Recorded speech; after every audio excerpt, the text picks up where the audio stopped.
الحمد لله والصلاة والسلام على رسول الله.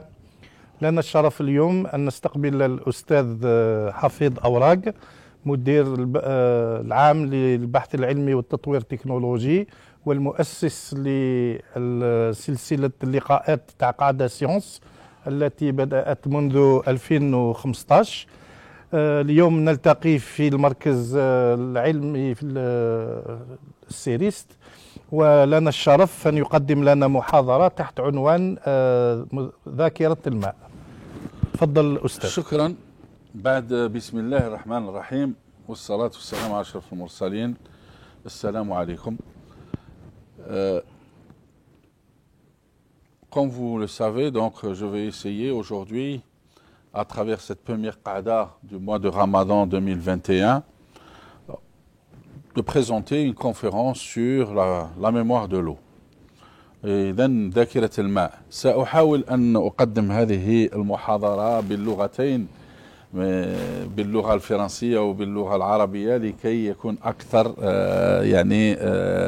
تفاهم مع هذه المعطيات التي تخص الماء. Donc, comme je l'ai dit, l'eau, on pense que c'est un liquide simple. Et donc, depuis tout le temps, on a pensé que l'eau, c'est quelque chose de très simple, que tout le monde peut maîtriser, que tout le monde sait toutes ses propriétés, ses avantages, ses inconvénients, etc. Mais la science nous étend de plus en plus. C'est-à-dire, on découvre de plus en plus des mystères cachés de l'eau et des choses incroyables, parfois paradoxales, c'est-à-dire que l'eau se comporte d'une façon très particulière par rapport aux autres liquides. Toutes les autres liquides que nous connaissons, leur comportement est assez classique. Mais l'eau, son comportement n'est pas classique. C'est-à-dire c'est un liquide particulier par rapport à tous les autres liquides que nous connaissons. Et donc nous allons, à travers cette conférence, essayer de faire en sorte de faire comprendre à nos auditeurs, à nos téléspectateurs, ceux qui nous suivent dans cette qa'da science, quelles sont ces particularités de l'eau. إذن ما هي هذه الأشياء التي تخص بصفة خاصة خاصيات الماء. أولا قبل كل شيء، هناك دراسة جديدة قد نشرت في مجلة من أرقى المجلات في العالم، وهي ساينس أخيرا، التي تبين أن الماء ليس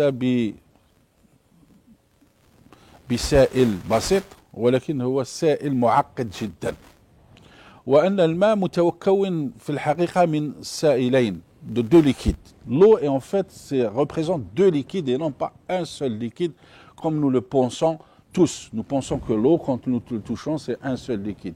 أنه سائل واحد، ولكن هذه الدراسة بيّنت أن الماء متكون من سائلين. كيف ذلك؟ Comment cela a été démontré? Tout d'abord, vous connaissez tous que l'eau se solidifie généralement à la température de 0 degré. إذن الماء يتجمد لما تكون درجة الحرارة 0. Mais quand on prend de l'eau, ça c'est l'eau que nous buvons, c'est l'eau que nous utilisons. Mais quand nous essayons de transformer l'eau en eau ultra pure, l'eau ultra pure, يعني خالية من كل الشوائب ومن كل الأملاح إلى آخره. Donc quand l'eau devient ultra pure, l'eau ne se solidifie plus à 0 degré, comme nous le connaissons. D'accord? L'eau se solidifie à une température encore plus basse, généralement autour de 44 degrés, moins 44 degrés. Donc l'eau, quand elle est ultra pure, elle se solidifie à moins 44 degrés. إذن الماء لما تكون صافية جدا تتجمد حوالي ناقص 44 درجة. Et donc cette étude qui a été faite par une équipe de Suédois, ils mettent l'eau dans une situation de surfusion. Qu'est-ce que ça veut dire, une situation de surfusion? Ça veut dire que l'eau, d'accord, reste liquide même en deçà de la température de solidification. C'est-à-dire que vous avez tous les matériaux, tous les liquides, d'accord, se solidifient à une certaine température. Quand on descend en dessous de cette température, il se solidifie. Mais quand on met dans une expérience de surfusion, c'est-à-dire que le liquide reste toujours liquide, même s'il est à une température de solidification, d'accord, que nous connaissons les heures degrés. Donc, cette étude a mis l'eau, et ça, c'est en appliquant autre chose, qui sont, en introduisant d'autres paramètres qui sont généralement la pression d'A. Et donc, quand on a étudié l'eau dans situation de surfusion, c'est-à-dire l'eau ultra pure à moins 44 degrés, on a découvert deux états de l'eau. Deux états. C'est-à-dire un état très densifié et un état moins densifié de l'eau.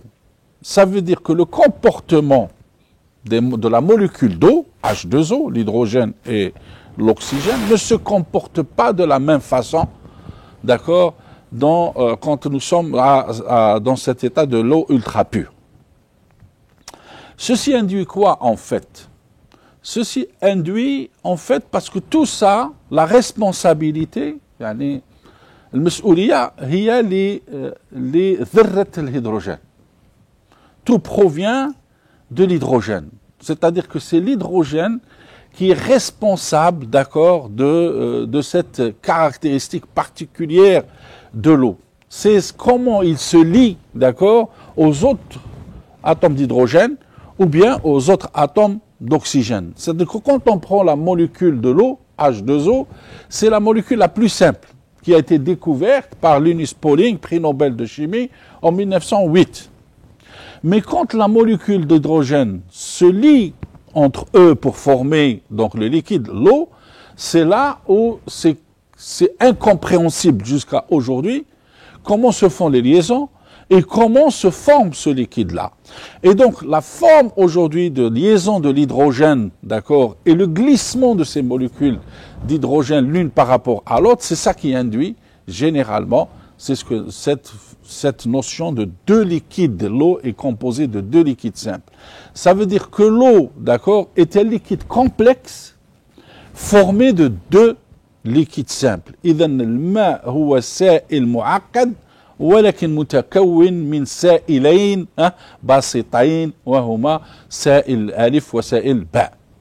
وكل واحد منهم لديه des particularités, لديه خواص. Donc, à partir de là, cette étude, et comme l'a souligné dans l'article qui est paru dans Science, donc c'est scientifique, regardez qu'est-ce qu'ils disent à la fin. Si ce résultat est validé par d'autres études qui se font à travers le monde, cela ferait de l'eau l'un des seuls liquides purs connus à être composé de deux phases distinctes. إذن هذا البحث الذي يبين أن الماء هو السائل الوحيد المتواجد في هذا الكون الذي يتكون من سائلين مختلفين. وهذا ماذا يؤدي؟ في آخر المقال يعني الباحثين يقولين يعني ça cela poserait d'autres questions. إذن هذا يطرح أسئلة أخرى. Et la plus large, est-ce un hasard ou non que ce liquide ce soit celui qui est à l'origine de la vie? هذا يبين إذا هذه التجربة تبينت أنها يعني صحيحة صحيحة أن الماء هو عنصر الحياة. عنصر الحياة لأن كل الدراسات الآن لا تبين بصفة قطعية أن الماء هو عنصر الحياة. إذن هذا يبين الآن وهذا يعني يؤكد il démontre donc c'est-à-dire la grandeur de Dieu et que dans le Coran وَجَعَلْنَا مِنَ الْمَاءِ كُلَّ شَيْءٍ حَيٍّ, ça veut dire que ça conforte notre religion qui est l'islam, d'accord, que l'eau est à l'origine de la vie. Cette découverte est essentielle, d'accord, pour dire que l'eau est à l'origine de la vie. إذن هذه الدراسة تبين بصفة قطعية أن الماء هو عنصر الحياة. Et donc, vous voyez que aujourd'hui, ce sont ces déductions. Et donc, pourquoi l'eau est à l'origine de la vie? لماذا ليس هناك سائل آخر الذي يكون هو عنصر الحياة وأن الماء هو عنصر الحياة. Et donc là, nous allons aller plus en profondeur pour comprendre un peu donc, ces propriétés qui font que l'eau, aujourd'hui, est particulière par rapport à tous les autres liquides, d'accord? Et que c'est quelque chose qui est fondamental. Alors, tout d'abord, on se pose la question, quelle est l'origine de l'eau sur Terre? ما هو أصل الماء على الأرض؟ من أين أتى هذا الماء في الأرض التي هي فيها الحياة. Donc la question qui se pose est extraordinaire parce que depuis longtemps, les chercheurs ont étudié, se sont posé la question, quelle est l'origine de l'eau sur Terre? Et donc il y avait plusieurs hypothèses qui ont été données, plusieurs approches, plusieurs théories, d'accord, qui stipulent, d'accord, que l'eau. Donc vous voyez, il y a trois scénarios il y avait trois scénarios qui ont été émis. Alors, le premier scénario, c'est que les molécules d'eau auraient été abritées par des rayonnements solaires à l'intérieur de poussières cosmiques, etc. Et puis le deuxième, c'est à partir des astéroïdes, d'accord, etc. Et puis le troisième, c'est sur les géantes gazeuses, c'est-à-dire sur les grandes étoiles, d'accord, qu'on appelle les géantes gazeuses. Ce sont tous des théories et des hypothèses qui n'ont pas été confirmées expérimentalement. هي إلا يعني توقعات ولكن ليس بمجرد يعني يثبت أن يعني أصل الماء هي يعني ما هو يعني الإطار الذي أدى بأن الماء يكون على مستوى الأرض. وأخيرا هناك دراسة قام بها علماء في الولايات المتحدة. Donc il y a une étude qui a été faite aux États-Unis, qui a été publiée aussi dans Nature, et qui démontre que 50% de l'eau sur Terre serait plus vieille que le Soleil. C'est incroyable.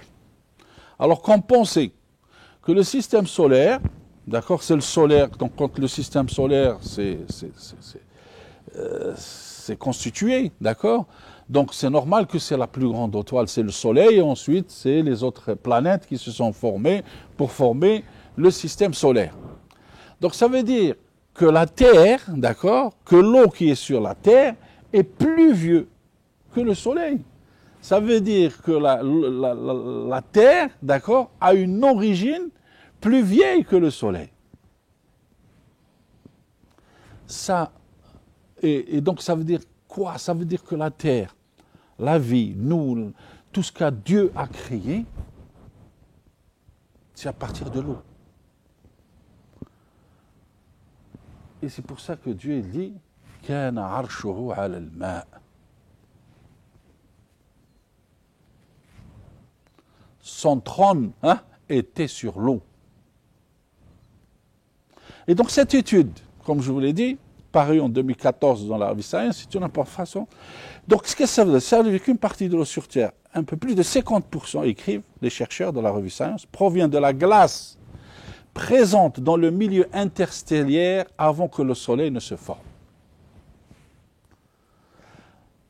Parce qu'auparavant, on pensait que l'eau venait des astéroïdes, venait des géantes gazeuses, etc. Donc ça veut dire que c'est dans sa constitution au départ, la Terre, dans l'origine de la Terre, l'origine était l'eau, avant tout. Donc c'est l'eau qui est à la base de tout, d'accord? Et donc cette étude vient confronter, cela signifie quoi? Cela signifie que ça était disponible comme brique élémentaire quand des planètes sont nées. Ça veut dire que les briques élémentaires de la constitution des planètes, c'est l'eau. Ça veut dire que toutes ces planètes qui sont aujourd'hui dans cet univers, hein, l'origine de l'origine était l'eau. C'est-à-dire que Dieu, hein, l'élément essentiel de cette brique élémentaire, hein, pour constituer cet univers, c'est l'eau, d'accord, des planètes. Et que nous pouvons espérer trouver d'autres planètes ayant le même molécule qui a rendu la vie possible ici. Donc ça veut dire que dans d'autres planètes, hein, il y aurait peut-être aussi la vie. Pas la vie telle que nous les connaissons, les extraterrestres, hein, mais la vie. Une bactérie, hein, d'accord, un virus, etc., etc. Donc vous voyez que l'eau, c'est extraordinaire. Et donc c'est pour ça que Dieu a fait en sorte que ce liquide particulier, ce liquide soit particulier par rapport à tous les autres liquides. Walida, Allah subhanahu wa ta'ala, قد أتى بالماء وأعطى خواص للماء تختلف على كل السيائل المتواجدة في هذا الكون. Alors, maintenant, donc à partir de là, d'autres chercheurs se sont dit, alors, combien il y a d'eau dans ce cosmos? ما هي كمية الماء المتواجدة في هذا الكون؟ Ils se sont posé cette question. Et donc, il y a eu une étude réalisée par un groupe d'astronomes du California Institute of Technology, Caltech, et par la NASA, d'accord. Les scientifiques ont pointé leur instrument, comme ils le disent, autour d'un quasar, hein, un quasar qui s'appelle la PMAD, situé à 12 milliards d'années-lumière de la Terre, alimenté par un trou noir. Cet objet céleste est connu comme étant la plus puissante source d'énergie détectée à ce jour dans l'univers. Et dans ce quasar, تبين أنه يعني منبع للطاقة أكبر طاقة متواجدة في هذا الكون. Et qu'est-ce qu'ils ont détecté? Ils ont détecté une masse de vapeur d'eau équivalente à 140 milliards de fois celle de tous les océans de la planète Terre. إذن كمية الماء المتواجدة في هذا الكوازار عبارة عن 140 مليار ضعف ما يتواجد في كل المحيطات المتواجدة على الأرض. هذا الشيء ça démontre que l'eau est un élément essentiel et se trouve partout dans cet univers sous forme de vapeur d'eau. Donc et cela, ça veut dire, ils ont à la fin dit que c'est le plus grand réservoir d'eau qui existe dans cet univers. Alors, ensuite, la NASA a envoyé des satellites pour détecter la quantité d'eau existante sur Terre. Là aussi, c'est important. Combien d'eau existe sur la Terre? Et donc, l'étude a démontré que l'eau sur Terre, que nous avons à peu près 3 milliards de milliards, d'accord, en tonnes, la quantité d'eau qui se trouve sur Terre. C'est un demi-millième de la masse terrestre, donc si on veut dire. Donc, alors, tout ceci, qu'est-ce qu'il démontre? Donc, cette étude démontre que 97,5% de cette eau qui se trouve sur Terre, elle est saline. مالحة.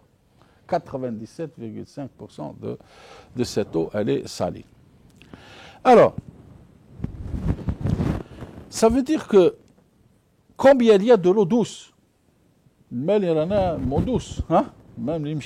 y a à peu près, donc cette étude démontre qu'il y a à peu près 35 millions de kilomètres cubes d'eau douce. Qu'est-ce qu'ils ont démontré? Que 70% de cette eau qui existe sur Terre, c'est de la glace. Et 30%, d'accord, est sous terre à 6600 km. Donc ça veut dire que nous avons très peu d'eau douce disponible sur la Terre. Alors, comme j'ai dit, Ceci, ça comporte quoi? Ça veut dire que 70%, d'accord? L'eau recouvre 70% de notre planète. الماء يغطي 70% من مساحة الأرض. Alors, comme j'ai dit, l'eau salée représente à peu près 97,2%. Ça veut dire que l'eau douce est عبارة عن 2.5% الماء يعني العذب. Donc ça veut dire que la planète en elle-même, elle est plus constituée d'eau que d'autres choses. نزيد نروحوا دروك الجسم الإنسان l'être humain. 70% من مكونات جسم الإنسان هي ماء. 70% de la constitution de l'être humain c'est de l'eau. نزيد نروح دروك في يعني نعمق الدم le plasma تاع الدم. 92% من البلازما تاع الدم هو ماء. نزيد نعمق لي تيسيو ميسكولير يعني لي موسكل 80% من لي موسكل تاعنا ماء. نزيد نعمق لي جلوبول روج كي نروح ندخل في الماء 60% من لي جلوبول روج ماء. اذا الماء متواجد في كل مكان وفي كل خلق من خلق الله سبحانه وتعالى. Donc ça veut dire que l'eau est l'élément constitutionnel, l'élément constitutif de la terre, de la vie, de l'homme. Donc l'eau est partout. Ça veut dire que c'est un élément. C'est pour ça que je reviendrai par la suite tout à l'heure, parce que ça a une relation avec quand je parlais de la mémoire de l'eau ou dhaka al-ma. Donc ça veut dire que l'eau, nous sommes eau. Ça veut dire que quand je نشوف الجسم تاعي صلب d'accord هذا الجسم الصلب هو عبارة عن ماء. Il y a plus d'eau dans l'être humain qu'autre chose. Et ça c'est incroyable. Alors الآن هذا من ناحية يعني الناحية يعني الأساسية. Quand on passe maintenant à l'eau, ses particularités, parce qu'on a, quand on dit un matériau ou une matière, elle a des propriétés. كل مادة لديها خواص. خاصيات les propriétés. لقد لوحظ باللي الماء عنده 70 خاصية 70 propriétés تختلف على كل السوائل الأخرى. L'eau a 70 propriétés qui sont complètement différentes des autres liquides. La première propriété. Quand vous mettez de l'eau fait une bouteille, vous avez une bouteille d'1 litre, et vous le mettez dans le congélateur. Tout le radoir, la bouteille explose. Pourquoi? Parce que l'eau, quand il se refroidit, quand il devient glace, il augmente de volume. Alors que tous les autres liquides, quand ils congèlent, quand ils sont en dessous de la température de solidification, leur volume diminue. Le seul liquide dont le volume augmente quand il se refroidit, c'est l'eau.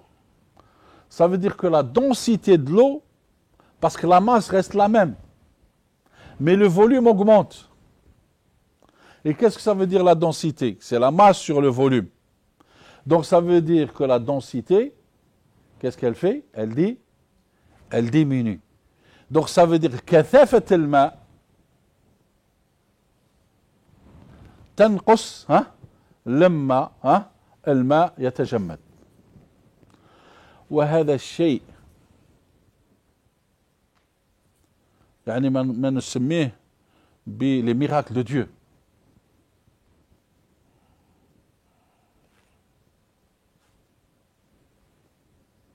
لماذا? Et c'est pour ça que quand vous allez au pôle Nord, les icebergs flottent sur l'eau. Alors que normalement, hein, si, hein, quand ils se solidifient, hein, d'accord, normalement, ils coulent. Mais les icebergs flottent. Pourquoi? Parce que quand ce qu'on a dit, la densité diminue. Quand il devient solide, l'eau, sa densité diminue. Donc si sa densité diminue, elle est plus petite que celle de l'eau liquide, puisque l'eau liquide a une densité, hein, c'est l'eau, d'accord, il est liquide. Et comme l'eau, quand il se congèle, sa densité diminue, donc la densité de la glace est plus petite que la densité de l'eau, donc il flotte. بين كثافة الماء سائل هي أكبر من كثافة الماء جليد، إذن الجليد فهو يبقى على سطح الماء.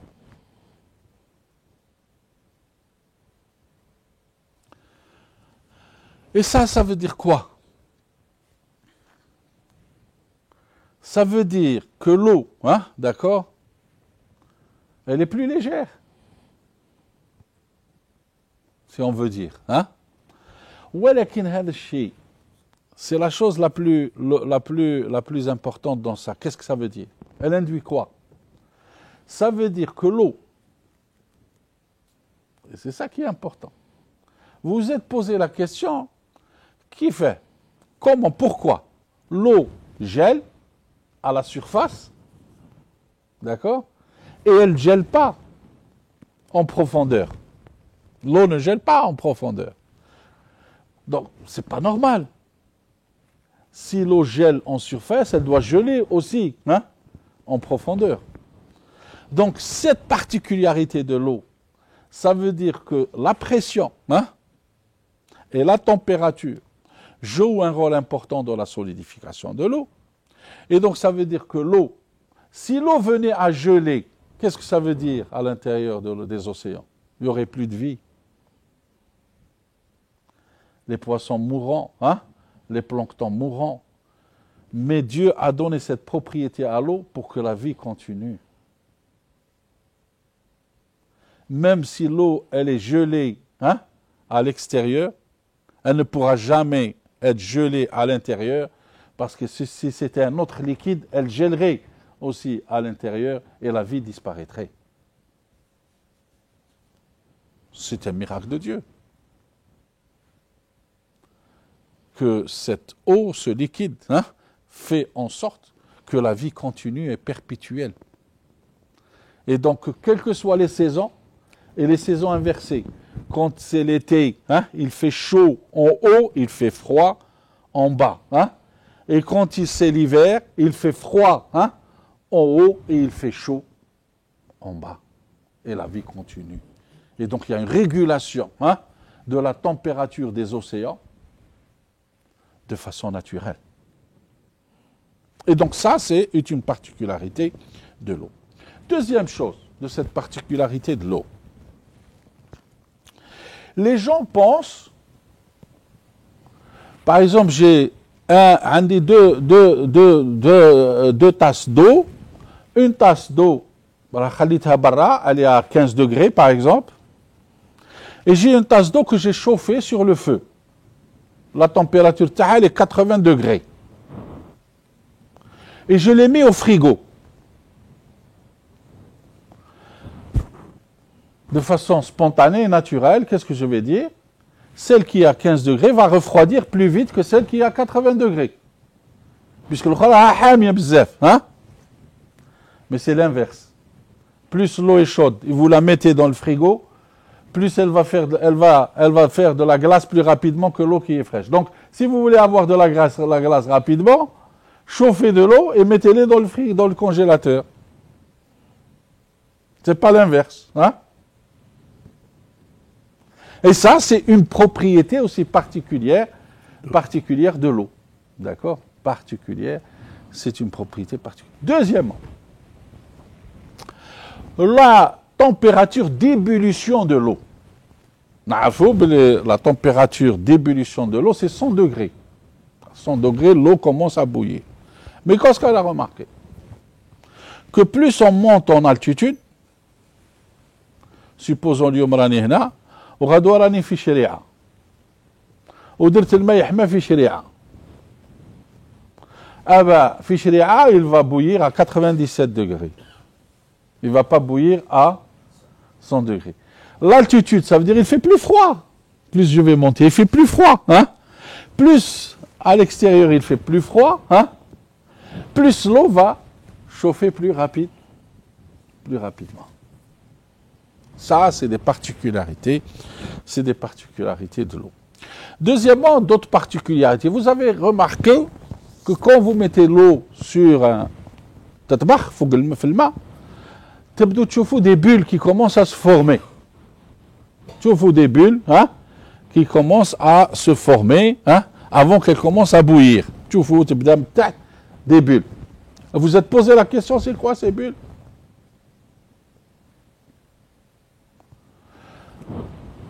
C'est l'eau commence à libérer du carbone, dioxyde de carbone. Parce pourquoi? C'est pour ça que dans les changements climatiques, aujourd'hui, perturbation des changements climatiques, parce que l'eau séquestre le gaz carbonique. Ça veut dire quand il y a la pollution dans l'air, etc., hein, l'eau absorbe ce gaz carbonique et le séquestre. Il descend, donc il le séquestre. Ça veut dire que le gaz carbonique fait les océans, il est enfui. Et quand on commence à chauffer, les molécules commencent à se casser et donc ils commencent à libérer ce gaz, ce CO2. Donc les bulles, c'est la libération hein, du CO2 qui a été séquestré dans l'eau.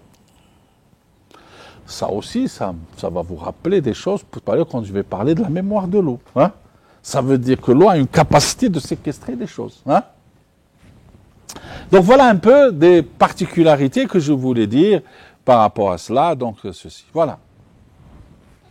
J'ai passé en revue à peu près donc, toutes les propriétés assez extraordinaires de l'eau, parfois paradoxales, hein? Parfois incroyables, d'accord? Maintenant, je vais aller en plus en détail à des choses plus fondamentales de l'eau et qui ont porté beaucoup de controverses. هناك إشكاليات كبيرة حول موضوع خاص للماء وهو موضوع ذاكرة الماء. هل الماء لديه ذاكرة؟ هل الماء لديه ذاكرة؟ Est-ce que l'eau a une mémoire? Mais avant d'aborder cela, ça veut dire que si l'eau a une mémoire, qu'est-ce qu'il va garder en mémoire? ما هي الأشياء التي يعني الماء سيحافظ عليها مع مر الزمان والمكان? Ça ne peut être que des informations. معلومات. ماذا سيحافظ عن معلومات عن أشياء إذا هذه ذاكرة الماء. إذا أردنا أن نعرف ما هي هذه الذاكرة. هذه الذاكرة تكون إلا هي عبارة عن معلومات قد حافظ عليها الماء عبر الزمان والمكان. Donc ça veut dire que l'eau va garder en mémoire de l'information. Donc ça veut dire que l'eau a conservé de l'information. الماء حافظ عن معلومات. Donc ça veut dire qu'il y a eu conservation de l'information. Donc on se pose la question, ça veut dire qu'il y a un principe qui dit qu'il n'y a pas de conservation de l'information dans cet univers. Jusqu'à présent, toutes les études qui se font, on dit qu'il y a 3 grandeurs qui se conservent dans cet univers. Et que ces 3 grandeurs qui se conservent dans cet univers, هناك 3 أشياء التي يحافظ عليها في هذا الكون وهي يحافظ عن الطاقة, donc la conservation de l'énergie, la conservation de la quantité de mouvement, الزخم بالعربية, la conservation du moment cinétique, الزخم الزاوي, إذن هذه الثلاث أشياء التي يحافظ عليها في هذا الكون، لديها علاقة مع المكان والزمان والاتجاه. ولكن الشيء الذي يعني الآن نحتاج أن نثبت عنه هو هل هناك شيء آخر يحافظ عليه في هذا الكون، وهي المعلومات, l'information qui se trouve dans cet univers. Et puis on revient à un principe مبدأ, المبدأ الثاني للديناميكية الحرارية, le deuxième principe de la thermodynamique. Alors qui s'appelle donc مبدأ, c'est le principe de l'entropie أو مبدأ الأنتروبورية. C'est-à-dire ماذا يقول هذا المبدأ؟ يقول أن مع الزمن يعني هناك يعني تضييع من كمية المعلومات. C'est-à-dire plus le temps passe, plus il y a une perte de l'information. C'est-à-dire que l'information se détruit avec le temps. Et donc ça veut dire que si l'information se détruit avec le temps, le deuxième principe, qu'est-ce qu'il dit? Il dit que l'entropie augmente. إذا الأنتروبوريا تزداد. ماذا معنى الأنتروبية تزداد؟ Ça veut dire que le désordre augmente. الفوضى أو الانضباط أو الاضطرابات تزداد. Donc ça veut dire que tout système laissé au repos, son entropie va augmenter. Donc si son entropie va augmenter, il va avoir une perte d'information. هناك تضييع من المعلومات. إذا إذا بقينا في هذا المبدأ وفي هذا الاتجاه سنقول فإذا المعلومات لا يحافظ عليها في هذا الكون. Donc il n'y a pas la conservation de l'information dans cet univers. Mais il y a une chose qui est importante.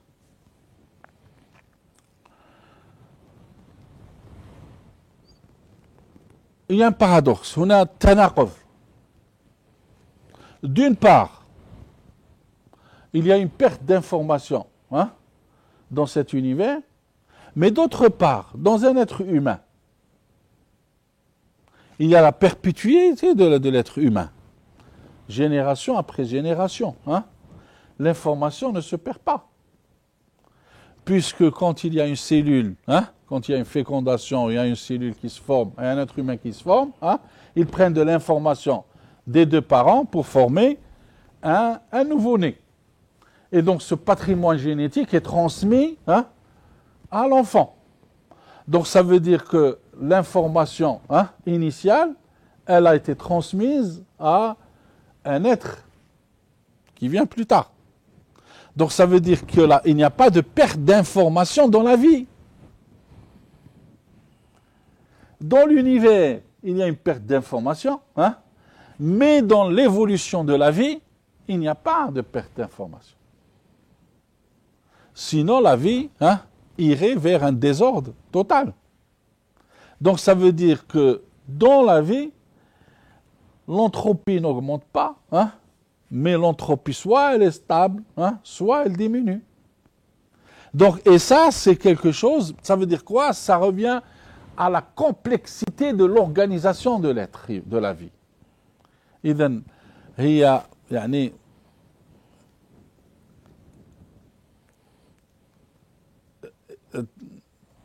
شيء معقد، الحياة شيء معقد. إذن l'organisation نظام الحياة شيء معقد جدا، ولم نستطع أن نطبق عليه المبادئ الأساسية التي نطبقها على هذا الكون. إذن هناك شيء آخر يجب اتخاذه بعين الاعتبار لكي نعطي مفهوم علمي لهذا الشيء. Donc il y a une chose, et puis ça c'est ce qu'on appelle de façon générale la morphogénèse.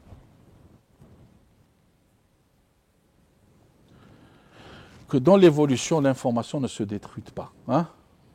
L'information se conserve. Et donc la vie, et ça nous donne une idée qu'un être humain qu'il commence à avoir de la perte d'information, une désorganisation dans un être humain, il tombe malade, il meurt, hein? Ça veut dire que quelque part, qu'il y a eu une désorganisation à l'intérieur. Et cette désorganisation, ça veut dire que le désordre a augmenté. L'ordre n'est plus établi.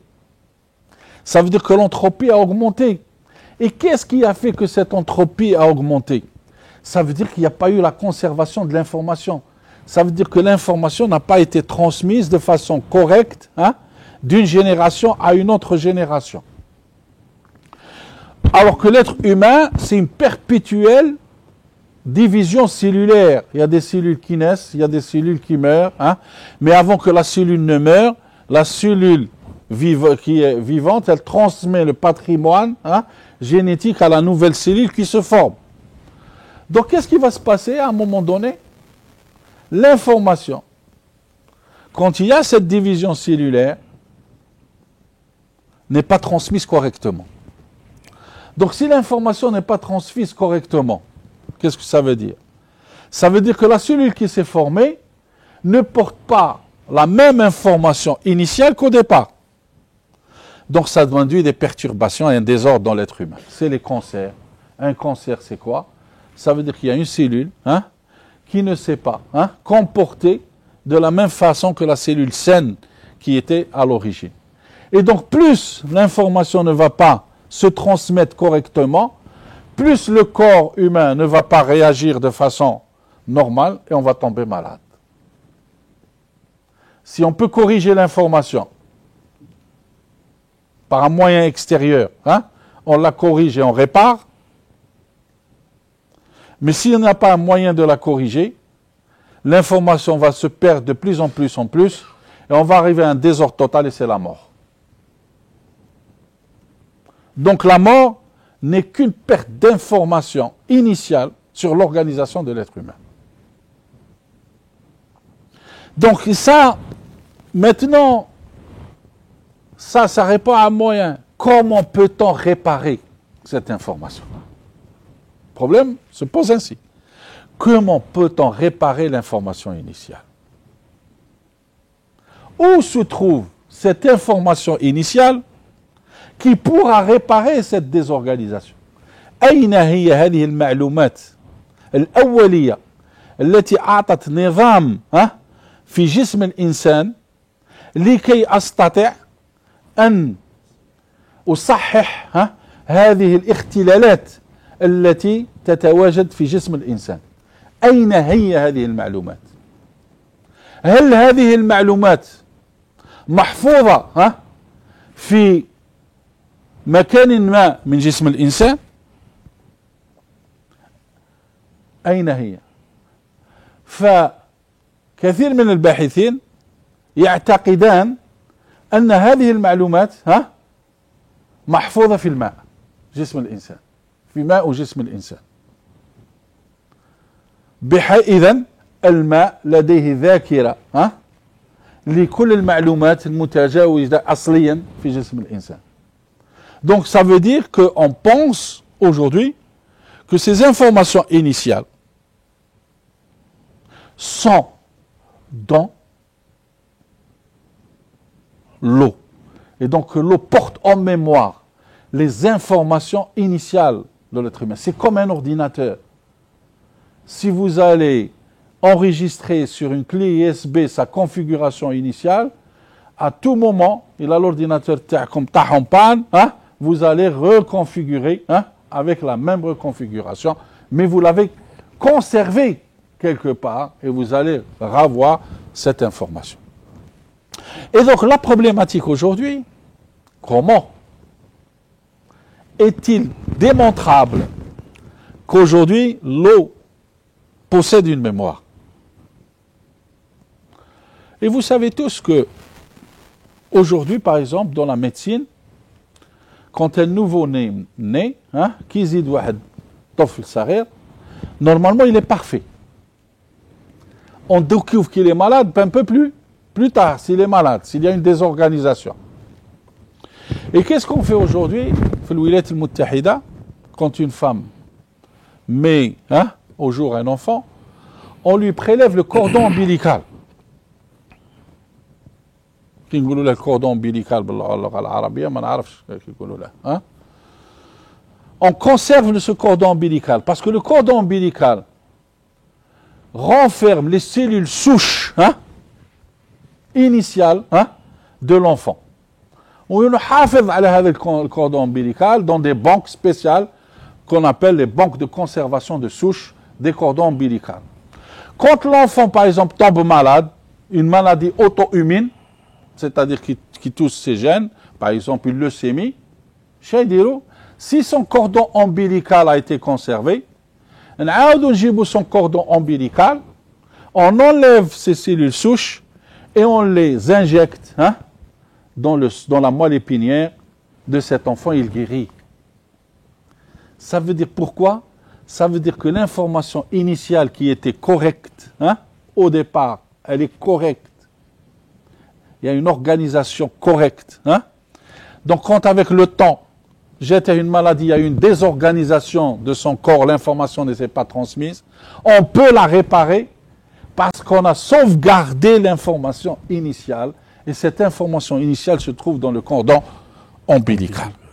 Donc ça veut dire que tout être humain qui naît, il a en mémoire sa mémoire initiale qu'il a constituée.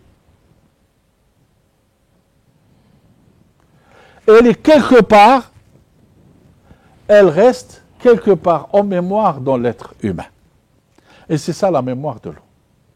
Alors, ceci a fait par la suite donner naissance à plusieurs publications qui ont été faites par rapport à cela. Et donc, vous l'avez tous su. Alors, Bénéviste, qui est le premier, qui était un chimiste, c'est lui qui a premier parlé de la mémoire de l'eau.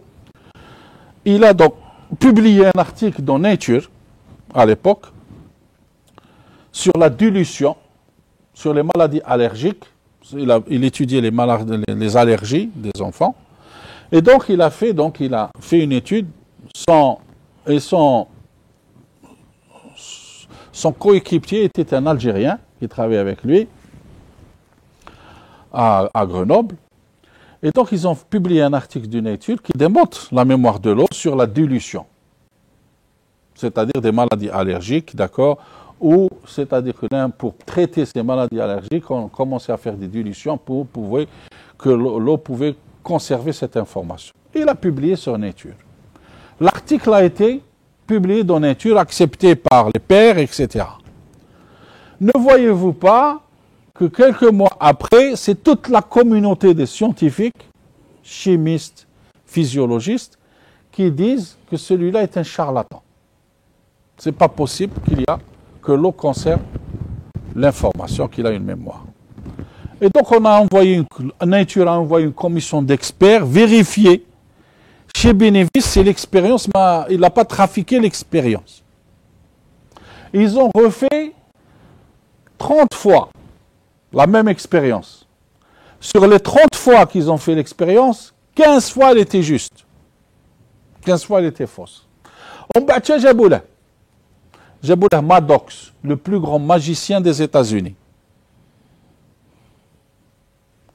Quand tu lui as ramené Maddox, c'est-à-dire Bélicide, il a fait de la magie. Jaboulah, un magicien là. Donc qu'est-ce qu'on a fait? On l'a discrédité, M. Bénéviste. Et on a rétracté son article de Nature. Le gouvernement français l'a passé en conseil de discipline. C'est-à-dire que le ministre à l'époque de la recherche française n'a pas soutenu son chercheur. Il s'est suicidé. 10 ans plus tard, prix Nobel de médecine, Jean-Luc Montagnier, il se dit, je vais refaire les mêmes expériences qu'a fait Bénéviste. Prix Nobel, je connais. Alors, pour regarder les montagnés, ils commencent à perdre la mémoire, hein? Ils commencent à divaguer, ils commencent à dire n'importe quoi, c'est pas possible. Ah, l'expérience, c'est très simple. L'expérience, il a pris le sida. Lui, il était spécialiste du sida. Hein? Il a mis un virus du sida dans le liquide de l'eau. Et ensuite, il a commencé à diluer ce liquide jusqu'à ce que le virus du sida disparaisse de l'eau. Donc quand on fait une mesure, il disparaît. Et puis il voit un des plus grands physiciens en Italie. Qu'est-ce qu'il va faire? Il prend de l'eau. D'accord? Il met ce qu'on appelle un analyseur d'ondes pour enregistrer les ondes qui sont diffuses par cette eau. Il enregistre, il fait l'enregistrement. Et il envoie l'enregistrement par email à ce professeur qui se trouve en Italie. Ce professeur en Italie reprend l'enregistrement et il envoie l'enregistrement devant une bouteille d'eau. Donc ça veut dire que la bouteille d'eau, c'est comme si elle écoutait cet enregistrement. Une eau normale. Quand il prend cette eau qui a entendu, qui a écouté l'enregistrement, qui a été envoyé, il prend cette eau, il l'analyse par l'ARMN. Et quand il l'analyse par l'ARMN, il trouve le pic du sida. Il n'y a pas eu un mélange chimique. Mijette a dit la molécule du sida. Ça veut dire que la molécule, c'est une information, comme toutes les informations, qui peut être une onde électromagnétique, et qui peut être transmise par un moyen qui transmet une onde électromagnétique, et donc l'information. Ça veut dire que l'eau, elle a gardé en mémoire cette information sur la molécule de sida. Alors on l'a traité de tout à l'époque, etc., etc. Et puis ça restait ainsi. Et à l'époque, Montagnier traitait les autistes, les enfants autistes, qui sont nés autistes. D'accord? Et donc il a dit, un enfant quand il naît au départ, il n'est pas autiste. L'autisme apparaît quelque temps après la naissance de l'enfant. Est-ce que l'autisme, parce que qu'est-ce qu'ils pensaient les gens? Que l'autisme, c'était une déformation génétique, une malformation génétique. C'est-à-dire qu'il y a eu une organisation qui n'est pas la même. Et lui, il a dit, non, à partir de là, ça veut dire que l'information initiale d'organisation, elle est dans cet humain, et que je peux traiter l'autisme. Il a traité beaucoup d'autisme, et aujourd'hui, il y a une forme d'autisme qu'on traite et qui guérisse par des antibiotiques. Ça veut dire que l'origine de l'autisme, de ce certain autisme, c'est qu'il y a eu une bactérie qui a infecté l'enfant, qui a conduit à ce qu'il y ait une désorganisation, une perte d'information, d'accord? Et que cette perte d'information a fait qu'il y ait cette maladie qui est l'autisme. Et aujourd'hui, il y a beaucoup d'autisme qu'on guérit par de fortes doses d'antibiotiques. Donc là, ça c'est quelque chose de fondamental. Et puis, ensuite, il y a eu autre chose. Je ne vais pas rentrer dans la mécanique quantique, je vais rentrer parce que la cohérence, je vais parler, mais bon, je ne vais pas rentrer pour ça parce que les gens ne vont pas comprendre beaucoup sur ça. Alors, je vais terminer par une dernière étape par rapport à cette mémoire de l'eau. Que l'eau est un être vivant. Que l'eau, c'est quelque chose qui est particulier.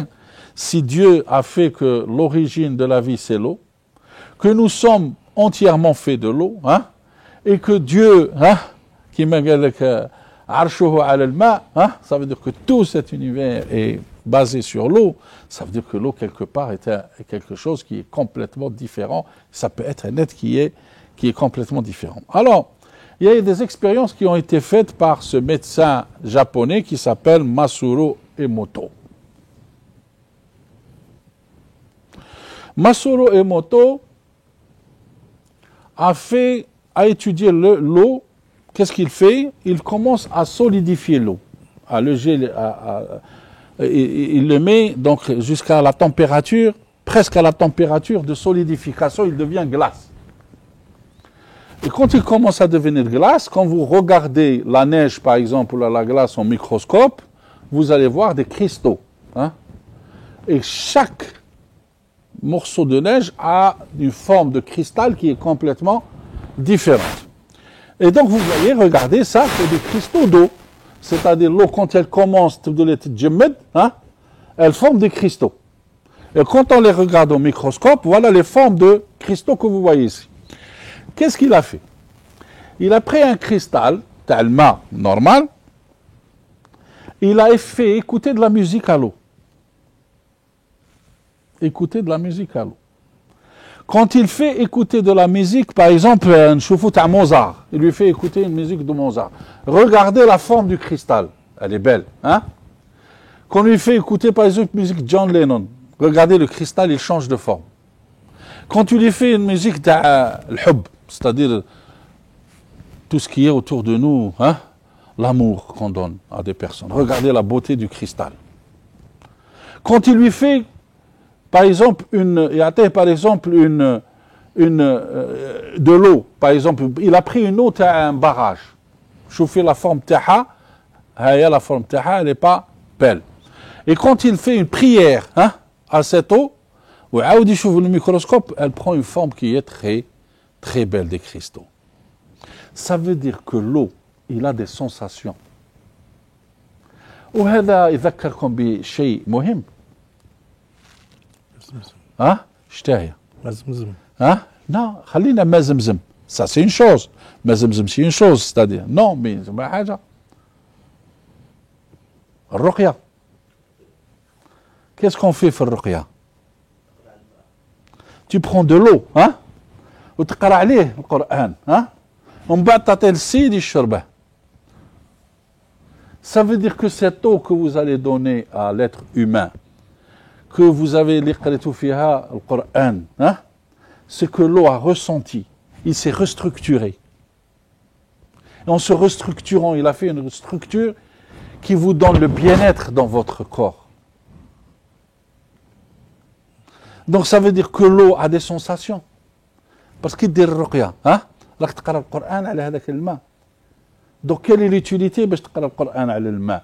Si l'eau hein, n'a pas la sensation hein, de savoir que c'est du Coran. Et que l'origine de la vie, c'est l'eau. Et que Dieu a tout créé à partir de l'eau. Et que l'élément essentiel de la vie, c'est l'eau. Et que si l'élément essentiel de la vie, c'est l'eau, et on interagit avec l'eau, avec le message de Dieu, l'eau ne peut être que plus bénéfique pour nous. Et donc c'est pour ça que je dis à tout le monde, avant de boire de l'eau, goulou bismillah.